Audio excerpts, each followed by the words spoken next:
A very beautiful evening to everyone around the world, those ones in India here and those ones outside India. My very good name is OG Sunday Michael.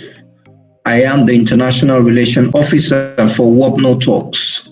All right, in today's event is day three of today's conference, which is Plan Your Future Campaign, POUP Initiative 1.0. We're starting off today, like I said earlier, is our day three of this conference, which has been going on for a while now. I want to officially welcome everyone to Plant Your Future Campaign initiative of POUP 1.0, a comprehensive conference on several essential issues of climate change with educatory guidance from UNICEF, a resemblance of sustainable development program. And the topic for today is global toxicity. And with me, I have in the room here with me two eligible people, two dignitaries that will be speaking to us from West Africa, Nigeria, to be precise. On this topic, they will be sharing their view with us on this topic. And lastly, before I call up the speakers, I would like to appreciate some group of companies for this well done job for this conference to be a success. I would like to appreciate the media partner, which is Mute Break, and the beverage partner, the Brinkies, and then the advertisement partner, Lumba Updates, the blogging partner, Technohoods, organizing partner, LWT. And also, I still want to also appreciate special partner, Startup Times. And of course, our hosts for this conference, WOPNO Talks. Junction viewers around the world, I want to quickly bring in so we can also hear from another horse's mouth from the second speaker for today, still on the same topic, global toxicity. I would like Mr. Neksumi Musa to. Before you give us your take on today's topic, sir, I would like to share with our viewers around the world that will be watching this live conference broadcast. Thereafter, I would like to share your biodata so we can know you a little bit and also your achievements so far. You know, there is one beautiful thing about life. It is one thing to go to school, but it is the main thing is the knowledge you have acquired and how you are able to put it into practice and exercise it during the field. I used to tell my friends something in school. I said, look, it is not all about 10 CGPA, which you badge, good and fine. But when it is time in the business market or in the place of work, can you deliver?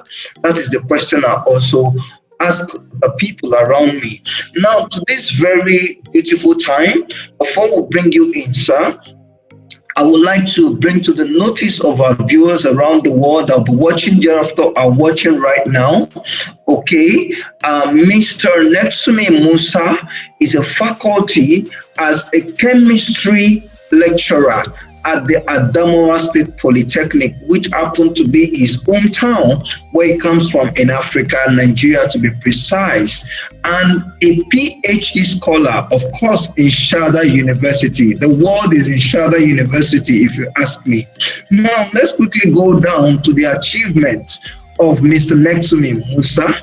All right. First, Global Environmental Management Technology University of Technical University of Denmark. Beyond the sustainable development, okay, goals, that is SDGs, all right, addressing sustainability and development in University of Michigan. Wow. This is awesome. Now let's look at another achievement of Ms. Neksumi Musa, water supply and sanitation policy in developing countries, the University of Manchester. Beautiful. Due to interest and passion for better health, which he has, he is also a co-promoter of the culture of peace and gender advocacy campaign. Wow, beautiful. Thumbs up for you, Sam. Round of applause. Now, earns a certificate. He earns a certificate in international organizations management in University of Geneva. Wow. I am impressed with this profile of yours and your achievements. Trust me, it's a wonderful one to see. And lastly, before I hand over to you, sir, he has also published, Mr. Neksumi Musa has also published so many research papers and book chapters in reputable journals and presented different papers at conferences and seminars. Wow, I salute you, sir. This is a great achievement if you ask me. So right now, let us hear from the horse's mouth to tell us his own view on today's topic, global toxicity. Over to you, sir. Thank you. Thank you so much, Mr. Mike Sunday. I'm grateful for You're welcome, this sir. opportunity given to me. Thank you so much.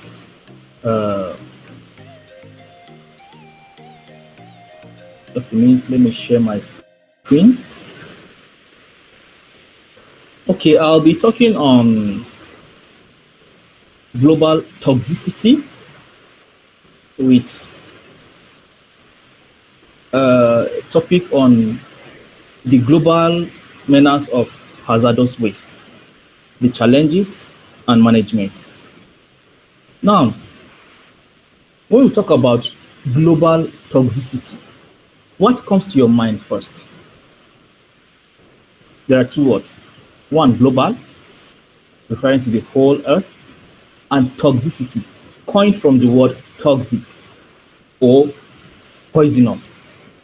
Now, this is an enemy which man has created for himself. That's from anthropogenic activities, which means activities by man. We've created an enemy that is devouring the environment and even man, directly and indirectly. Now, to conquer and fight this enemy called global toxicity, and which I am centering my topic on hazardous wastes, which is the center of global toxic substances globally. How do we fight this enemy? How do we conquer this enemy? This menace we're faced with today globally. The first thing to do is to understand the problem. Now, if we have an idea about the problem, then we'll have at least an idea on the solution. Now, permit me to ask, what is hazardous waste? What comes to your mind? Now, any undesirable substance which poses danger to the environment when discarded. Yes, any substance that poses danger to the environment when discarded is termed hazardous waste.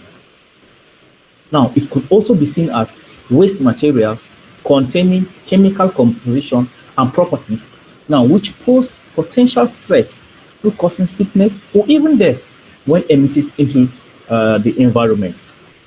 Now, what are the natures of these hazardous wastes? They can be physical, yes. They can be chemical and biological wastes. These are the nature of hazardous waste. Now, giving more light to it, what are the types of hazardous waste we have? We can have hazardous waste from industrial waste, which constitute major type of hazardous waste, which causes global toxicity. We have medical waste. I'll also briefly explain all this. Radioactive waste, from most especially due to this is as a result of the quest and the passion rather for man to have energy and also for weapons. We can have waste arising from radioactive uh, activities. Now, also we have agro-based waste.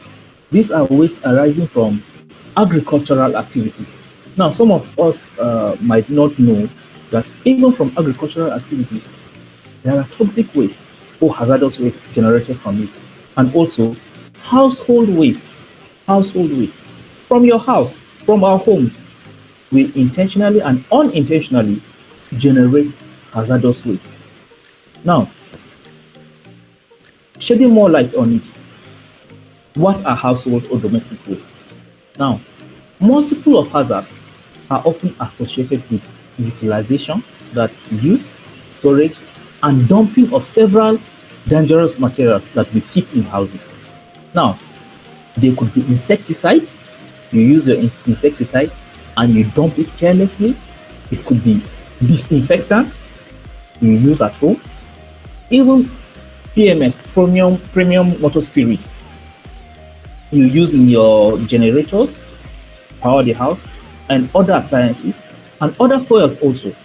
Now, they could also be rodent poison. We use on rats and other rodents. We dump them carelessly. It could also be pesticides which we use on pets. It could be battery. You use your battery on your torchlight on other devices. After it's gone down, you discard it carelessly. Solvents for stain removal, paint, disinfectant, and preservatives for woods that are used for tables, in ceiling and roofing. Now, these are all sources of hazardous waste.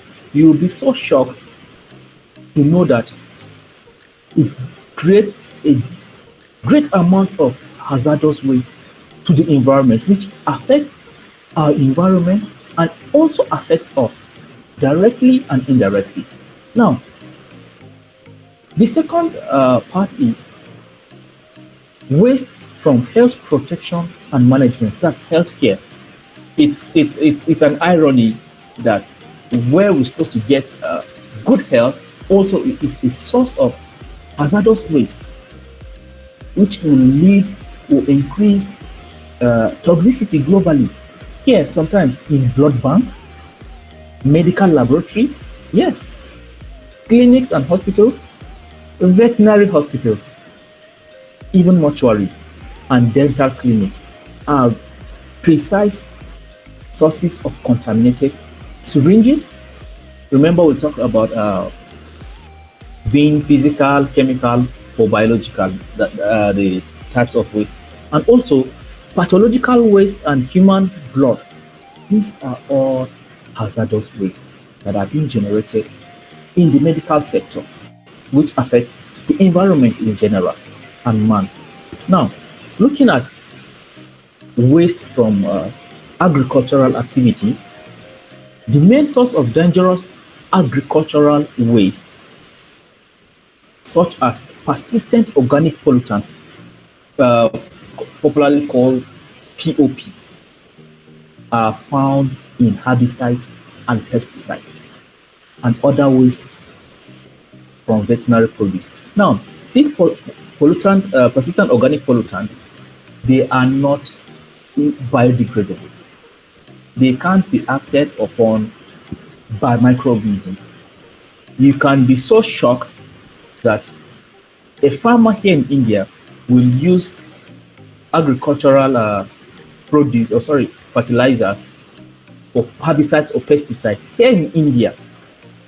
And the chemicals, the persistent organic chemicals, that's POP, from those pesticides and herbicides will travel thousands of miles. It will cross, it will leave India, leave Asia, and even go to Africa or go to another continent. And you'll see the effect on people living there.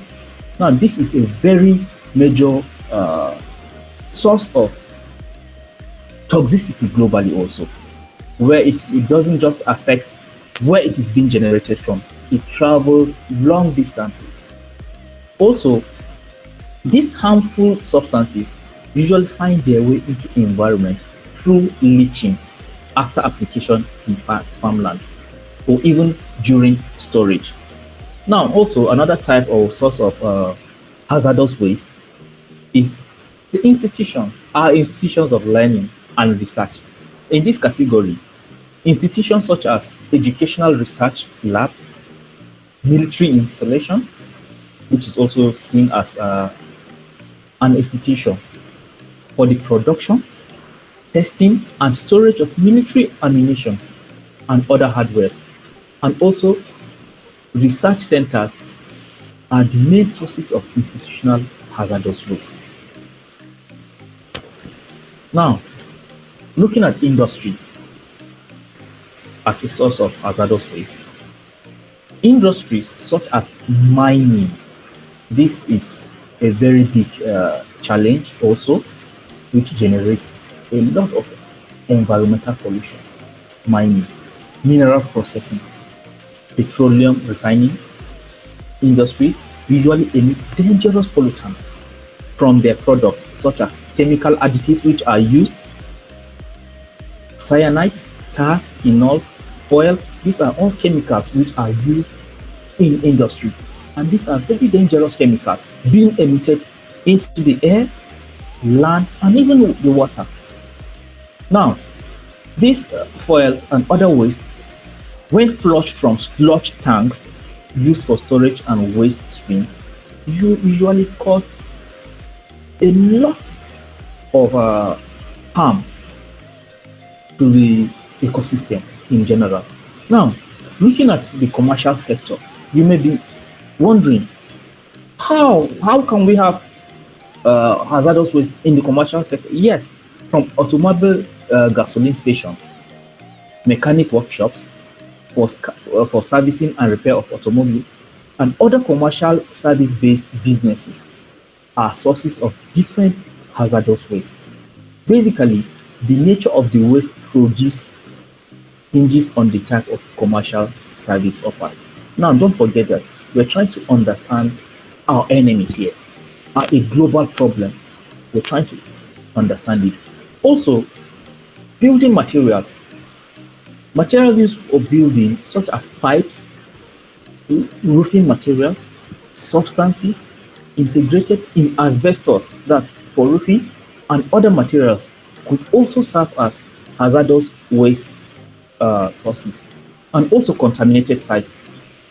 Now, contaminated areas due to either accidental spills, you see from different industries or from households or from different sources, all the sources that I've mentioned before, there are accidental spills which happen and it will not be treated, it will not be handled.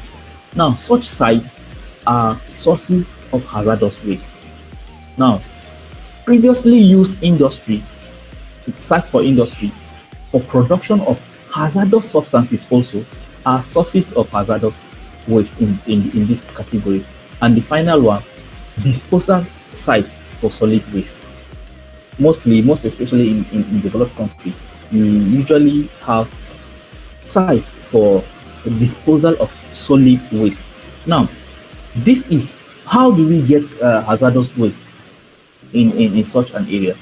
Now, before disposing hazardous waste, in some cases, you tend to find that there is a partial or incomplete separation of hazardous materials from municipal solid waste. These are two different things. The process of separating it, sometimes it's not complete, but it's partial. Now, this leads to disposal sites containing this hazardous waste. Also, this problem is mostly found in developing countries, mind you, where sites for solid waste disposal serves as main source of pollution to the immediate environment. Now, how do we classify this hazardous waste? It can be ignitable, corrosive, reactive waste, or toxic waste. When you talk about ignitable, talk about the flash point, talk about its potential to ignite, to combust, to burn, and also corrosive, reactive. What is the chemical behavior of that, and how toxic is that waste? Now, these are different ways we can classify it. Now, the next one is, what is the effect? We have an idea on what this hazardous waste. Then, what is the effect? Now, the effect can be categorized into two. One, we have the effect on the environment, and the other, we have effect on public health. Now, let's look at effect on environment. You can have air contamination. Yes, all the sources I've mentioned can contaminate the air, contaminate water, thereby affecting aquatic life, and even the little or meager amount percentage of water we have that is drinkable. It contaminates it, also contaminates the soil, thereby reducing the output we have for food in agriculture, and also it affects you directly. For example, if a soil is being contaminated by heavy metals, it gets attached or in uptake through our plants, and we tend to consume it. It forms a cycle, thereby affecting human beings. Also, the effect on the environment we can see in the climate change, which is a very big challenge we have at hand, from global warming also, and acid rain. Acid rain, yes. You have where you have dissolved sulfur in the air, most especially in areas where they are mining, and you have release of sulfuric substances into the air. Now you have all these waste. Also, looking at effect on public health, you can have different respiratory diseases such as tuberculosis, pneumonia, and even bronchitis. These are some of the effects of hazardous waste on man. Now, how do we handle it? We know there is a negative impact of this waste. How do we handle it? Now, for proper management, and in order to ascertain if a waste is hazardous or not, because not all waste are hazardous. Now, in order to ascertain whether it is hazardous or not, it is very essential to carry out waste analysis. This is strictly for experts, but it doesn't do us harm to have an idea on it and know how everyone can have a role to play. Usually, there are numerous methods which can be utilized to attain the basic requirements for waste analysis. Now, these are the some of the methods you can observe: hazardous waste sample collection containers. How to collect the samples. There are guidelines, there are rules on how to collect your sample containers. Measure for quality control for sampling of hazardous waste. There are quality control measures you observe. Also, hazardous waste sample preparation. Prepare your samples of hazardous waste. There are rules you need to observe, which it's a little way because of time I can't discuss that, which is meant for experts. And also, there's hazardous waste storage, because if you have problem in storing it, then you have work done will be zero. And collection, transportation, and these are all techniques that needs to be put into consideration while handling hazardous waste. Now, these are some of strategies for hazardous waste management. One, source reduction. What is the source of your waste? Try and reduce it as an individual. Now, in processing recycling, it's another strategy. On-site recycling, recycle it right there, if possible, depending on the type of waste. And off-site recycling, where you take it to places that are designed for it, for recycling. and treatment of waste to make it less hazardous. This is also a strategy to minimize or manage hazardous waste, to treat it in order to make it less hazardous. For example, if a hazardous waste is corrosive, for corrosive hazardous waste, if it's very acidic, depending on the acidity, you reduce the acidity by adding a basic substance or an alkaline substance, thereby increasing the pH towards neutrality, that's towards 7, thereby reducing the corrosiveness of that substance. And safe disposal, whether you're at home generating waste from home, from hospital, from industry, from agricultural activities, safe disposal is a strategy to manage hazardous waste. Now, in treatment of hazardous waste, just for your information, there is the physical method of treating it, chemical method, biological method, and thermal method. From the physical method, which includes drying, screening it, grinding, evaporation, sedimentation, filtration, fixation. These are all physical methods to treat hazardous waste.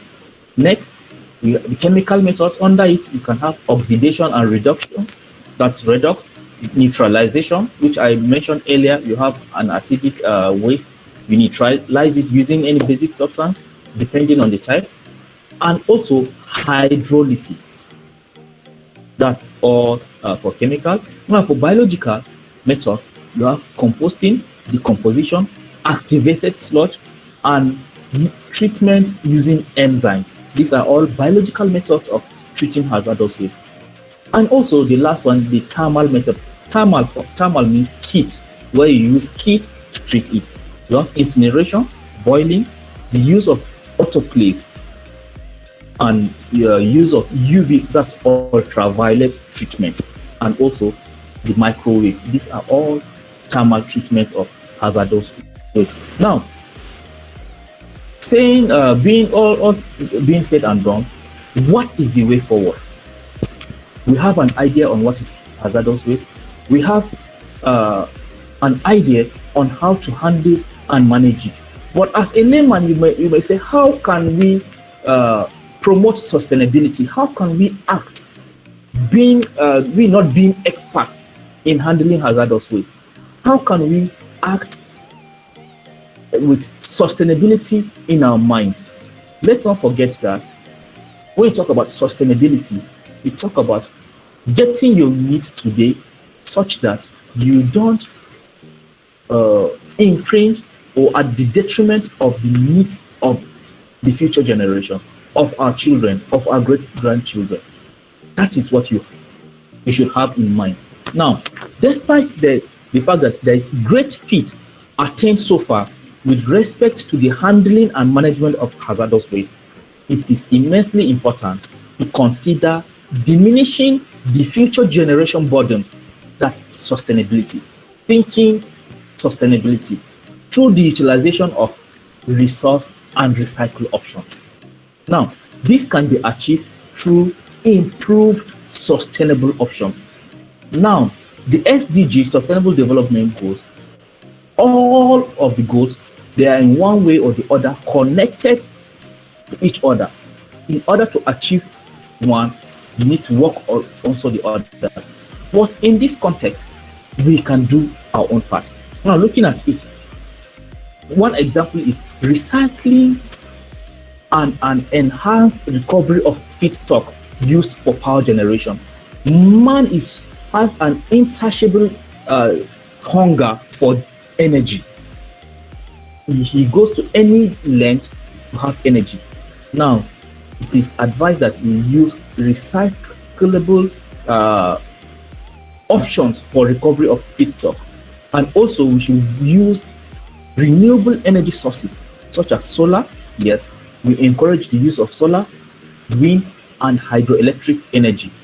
Also, use of eco-friendly fertilizers, sustainable architecture in our buildings, and so much. Now, another aspect is, if we look at the challenges we have, all from toxicity to all the challenges from global warming, climate change, is as a result of increase in population.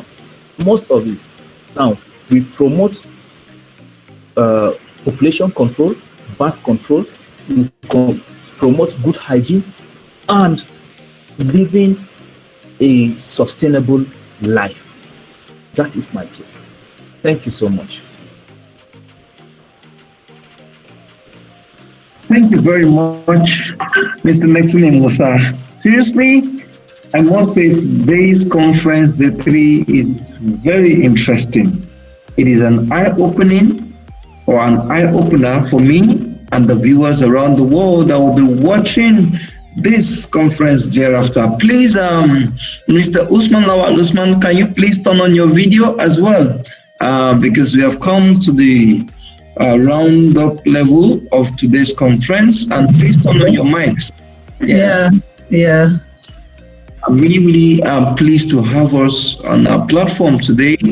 I want to say, first of all, thank you very much for your immense contribution and your immense view on today's topic. You are welcome. Thank you, sir.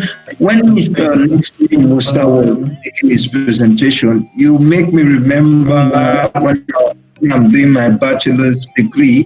I think for second year, first semester, we had a elective course to take. So I opted in for waste management.